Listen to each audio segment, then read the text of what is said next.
Deuxième invité de la grande interview en direct sur Boursorama, Thierry Le Hénaff, PDG d'Arkema. Bonjour. Bonjour. Merci d'être là avec nous. Vous avez publié, c'était hier, vos résultats annuels. Alors, ce qu'on en retient, qu'est-ce qu'on en retient? On en retient que globalement, vous avez maintenu votre niveau d'activité en 2019 au niveau 2018. On pourrait se dire, bof, c'est pas génial. En même temps, 2018, c'était un grand cru. Donc, quelque part, voilà, quand on a un niveau record, y rester, c'est déjà une prouesse, c'est ça? Oui, exactement. 2018 était vraiment une année exceptionnelle à bien des égards. 2019 permet de maintenir les niveaux d'excédent brut d'exploitation, ce qu'on appelle l'EBITDA, qui est un élément important dans la chimie, au même niveau. C'est vraiment un très très beau résultat. Et puis il y a également une génération de cash qui est formidable, très au-dessus de l'an dernier. Comment vous faites? Parce que vous êtes quand même positionné sur certains secteurs qui ont été un petit peu à la peine l'an dernier. L'automobile, l'électronique, il y a eu les guerres commerciales. Vous vous en sortez pas si mal au final quand certains de vos clients sectoriellement sont en difficulté? C'est clair que dans le secteur, et je vous remercie de le dire, dans le secteur c'est une très belle performance. C'est vrai qu'il y a des marchés qui ont souffert comme l'automobile et l'électronique. D'un autre côté, en termes de marchés finaux, Arkema est une entreprise qui est diversifiée. Il y a d'autres marchés qui se sont bien comportés. On vend par exemple des intermédiaires pour la nutrition animale.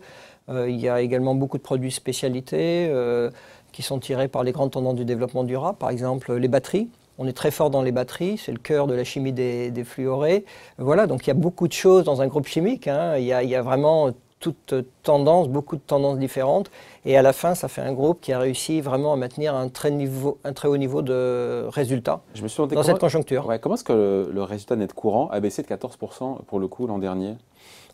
Puisqu'il y a une relative stabilité pour le coup du chiffre d'affaires à 8,7 milliards d'euros. Oui, également, il y a des acquisitions qui sont intervenues dans cette stabilité du chiffre d'affaires. Donc il y a des amortissements qui sont supplémentaires par rapport à ce qu'on avait l'an dernier. Également une évolution des normes qui pèse sur le résultat net courant. Mais on reste à 14%, c'est quand même, et c'est ça qu'il faut retenir.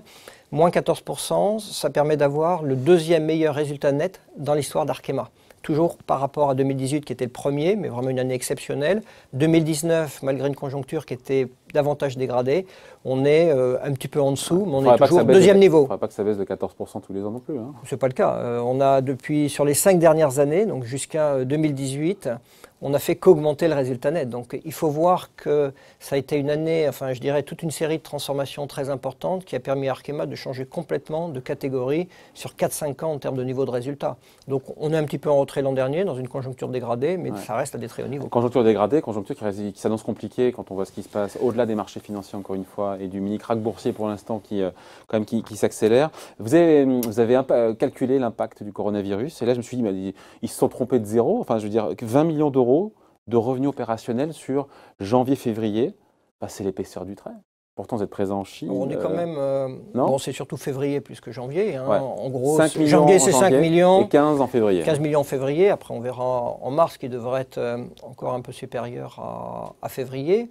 Globalement, c'est vrai qu'on voulait identifier... On ne peut pas spéculer sur ce que ça va être dans l'année. Donc nous, ce qu'on souhaitait dire, c'est vraiment là où on en est. Et donc, on en est pour l'instant à 20 millions en termes d'impact résultat, pas chiffre d'affaires, puisque certains communiquent sur le chiffre d'affaires. Donc, l'impact résultat est moindre, mais c'est quand même assez significatif pour un groupe comme Arkema. Après, on est vraiment... vous trouvez? Bah oui, quand même. Oui, c'est quand même 20 millions d'euros. Mais et puis, ça augmente, c'est x3 tous les mois, chaque mois? Non, c'est parce que le virus est déclaré fin janvier, donc c'est normal que ça soit vraiment février, le premier mois plein. Et février, c'est également un mois en Chine qui n'est pas trop important, mais on reste quand même sur des niveaux qui sont, comme vous le dites, contenus, mais enfin qui existent, qu'on a identifiés et qu'on va communiquer de manière transparente au fur et à mesure de l'évolution, qu'on ne connaît pas aujourd'hui. Hein. Vous avez 9 sites de production en Chine, vous employez 3000 personnes. 3000 personnes, chez Arkema. Pour l'instant, aucun site n'est touché, mais est-ce que pour autant, toutes vos usines tournent à plein régime? Alors au départ, elles étaient arrêtées. Au départ, on a eu énormément de salariés qui ont été mis en qui ont dû rester chez eux.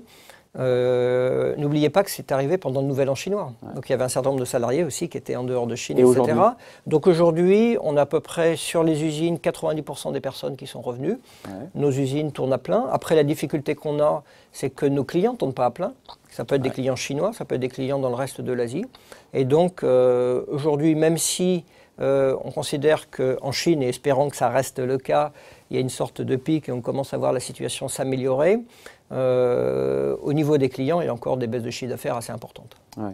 La Chine, c'est 12% de votre chiffre d'affaires. Oui. Et l'Asie, 25%. Normalement, c'est une force. Hein, on a fait un gros travail, on a vraiment de très très beaux sites là-bas. Ben là, pour le coup, on est impacté, mais bon, on va suivre ça de près. Nous, il est trop tôt pour vous, parce qu'on a quand même vu des profit warnings de grands acteurs, notamment américains, Apple, Microsoft. C'est trop tôt pour Arkema pour dire on ne pourra pas atteindre cet objectif de chiffre d'affaires. Nous, on a décidé très tôt, en fait, de dire on a un EBITDA comparable à l'an dernier hors effet du coronavirus, dans la mesure où c'est impossible de l'évaluer de manière spéculative pour le futur. Donc ce qu'on fait, c'est deux choses. On a défini une guidance hors coronavirus. Ah, hors coronavirus, d'accord. Voilà, ouais. Et puis après, on donne un peu les compteurs au fur et à mesure de l'évolution. Et donc on l'a donné à fin février. Et je dirais que dans la chimie, c'est assez commun de faire comme cela. D'accord. Quelles sont les mesures, j'ai posé la question aussi au président de Worldline juste avant vous, quelles sont les mesures que vous avez prises de précaution par rapport à vos salariés? Est-ce que vous avez réduit, je ne sais pas, les voyages d'affaires dans les zones à risque, en Chine, en Italie, en Corée? Qu'est-ce que vous avez pris comme mesures? On a réduit drastiquement tous les voyages d'affaires, effectivement, dans les zones à risque. L'avantage, c'est que ça permet de développer le digital. Hein, c'est pas mal dans ce monde moderne, ça permet de faire des économies. Et faire de la visioconférence, donc. Et vidéoconférence, oui. Donc vraiment, toute l'utilisation des moyens digitaux qu'on a largement développé au sein de l'entreprise. Et puis, arrêt des voyages d'affaires dans les zones à risque ou arrêt des voyages d'affaires? Ah non, dans les zones à risque. Ouais. Dans les zones à risque.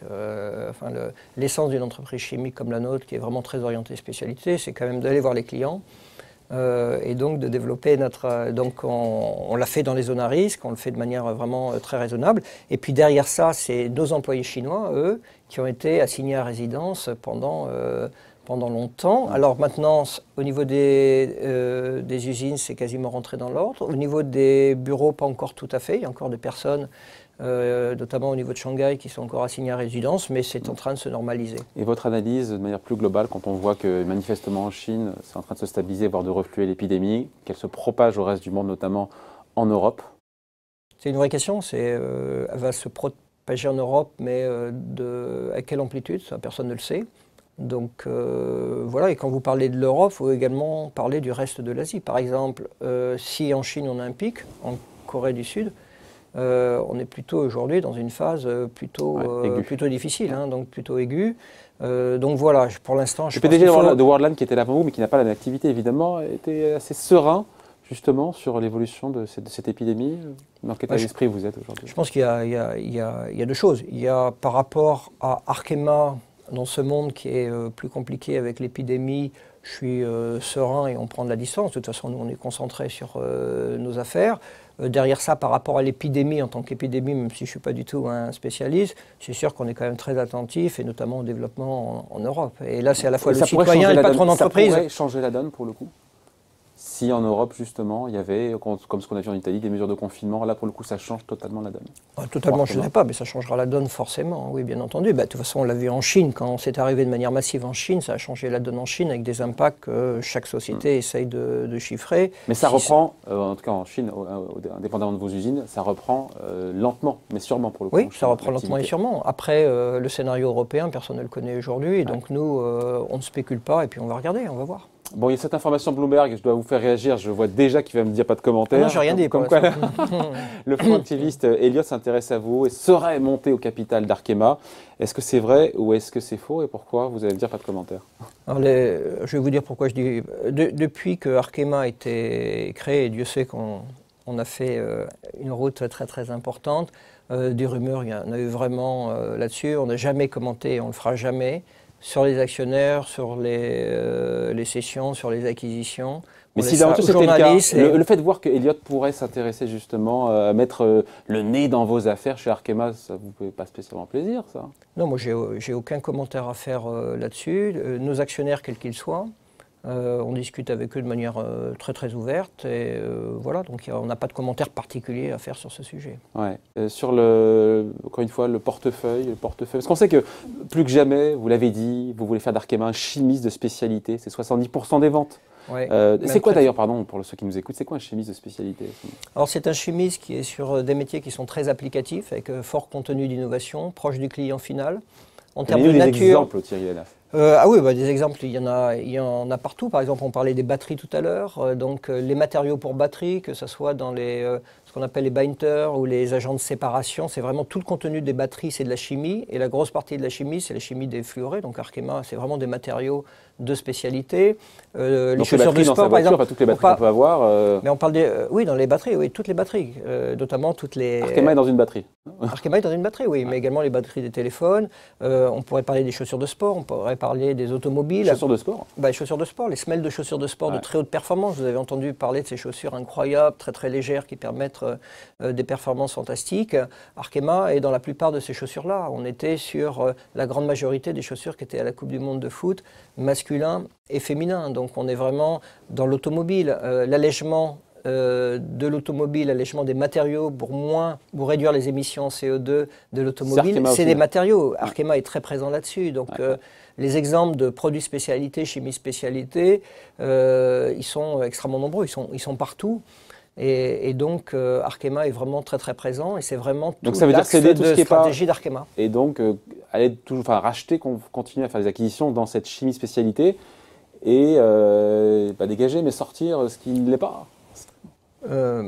Quand on regarde le parcours d'Arkema depuis 2005, puisqu'on était introduit en bourse, on a toujours tracé notre route de manière très claire, avec beaucoup de travail dans toutes les dimensions, travail sur l'innovation, développement géographique en Asie, mais également la partie acquisition-cession. On a cédé 40% du chiffre d'affaires initial d'Arkema et on a fait pour le double d'acquisition. Donc c'est un mouvement de transformation qui n'a pas démarré hier, qui a démarré il y a maintenant, donc c'était en 2006 l'introduction en bourse. Donc voilà, ça fait partie de la stratégie d'Arkema. Après, on a déjà fait beaucoup, on est plutôt dans un mode acquisition, comme vous le savez. On a fait l'an dernier un certain nombre d'acquisitions, dont une aux États-Unis qui a représenté 1,5 milliard d'euros, mais on a fait également une cession de taille moyenne l'an dernier. Donc je dirais que ça fait partie de la stratégie d'Arkema depuis le début, donc il n'y a rien de nouveau là-dessus. Quand on perd, parce qu'encore une fois c'est une semaine qui est compliquée sur les marchés, quand une valeur comme la vôtre perd 5 ou 6% aujourd'hui sur les marchés, qu'est-ce qu'on fait? On fait le dos rond, on se dit ça s'accélère. Comment on réagit quand on est président d'Arkema? Hier on a publié nos résultats qui, comme vous l'avez souligné, je vous en remercie, de bonne facture. On a été à peu près à zéro alors que les marchés étaient à moins 5%. Donc voilà, donc il ne faut pas regarder sur une seule journée. Je trouve que globalement sur la semaine, on s'en est plutôt bien tiré. Maintenant, il y avait les rumeurs aussi d'Elliott. Non, mais il y a un ensemble de choses. Il y a aussi la qualité des résultats et de la stratégie. En tout cas, j'ose le penser. Derrière ça, on n'est pas en train de piloter l'entreprise avec le cours de bourse. Depuis des évolutions de cours de bourse en 15 ans, on en a vu énormément. Ce qui compte à la fin, c'est dans la durée. Quand on regarde sur 15 ans, et le potentiel est encore très important. Oui, mais sur un an, sur 3 ans, le cours de l'action Arkema, ça fait du surplace. Vous ne pouvez pas être satisfait. Non, mais depuis le début d'Arkema, on est passé de 1,7 milliard de capitalisation boursière à 7 milliards. Donc 2005, 2006 Depuis 2006, oui. 2006, depuis 2006, c'est je suis resté sur 3 ans. Je suis resté sur 3 ans. Non, mais franchement, oui, mais c'est important de regarder sur longue durée. Quand vous investissez sur un site aujourd'hui, le site, il démarre 3 ans après, et avec la montée en puissance, vous avez besoin de 4 ans supplémentaires. Donc on est sur des industries qui nécessitent du temps long, et donc nous, on regarde dans la durée. Perte de l'action depuis l'introduction 2006, c'est quoi? Pardon? Performance de l'action depuis l'introduction. On est sur l'action, elle était à 27 €. Et là, on est aux alentours de 85 €. Donc c'est très spectaculaire. Et c'est sans compter, bien entendu, le dividende qu'on a distribué, qui n'a cessé d'augmenter. Il était à 0,70. Alors qu'est-ce qui se passe depuis 3 ans? Pourquoi est-ce que vous êtes à 0 on a distribué beaucoup de dividendes. Deuxièmement, dans la chimie, en se comparant à nos pairs, on est plutôt dans la bonne moyenne. Donc on n'est pas décalé par rapport à eux. Ensuite, ça dépend à quel moment vous prenez. Là, vous prenez en ce moment parce que depuis quelques semaines, la bourse, on en aurait parlé il y a 6 mois, vous auriez dit le contraire. Donc, je crois qu'il faut vraiment regarder dans la durée, mettre la volatilité des marchés de côté. Et Arkema est une superbe histoire de création de valeur. Et continuera. Et d'ailleurs, qui ne regarde pas donc le cours de son action tous les jours. Pas tous les jours. Enfin, je le regarde un peu, mais pas plus de 5 fois par jour. Allez, merci d'avoir été avec nous. Thierry Le Hénaff, donc le PDG d'Arkema, invité de la grande interview en direct sur Boursorama. Merci. Merci bien.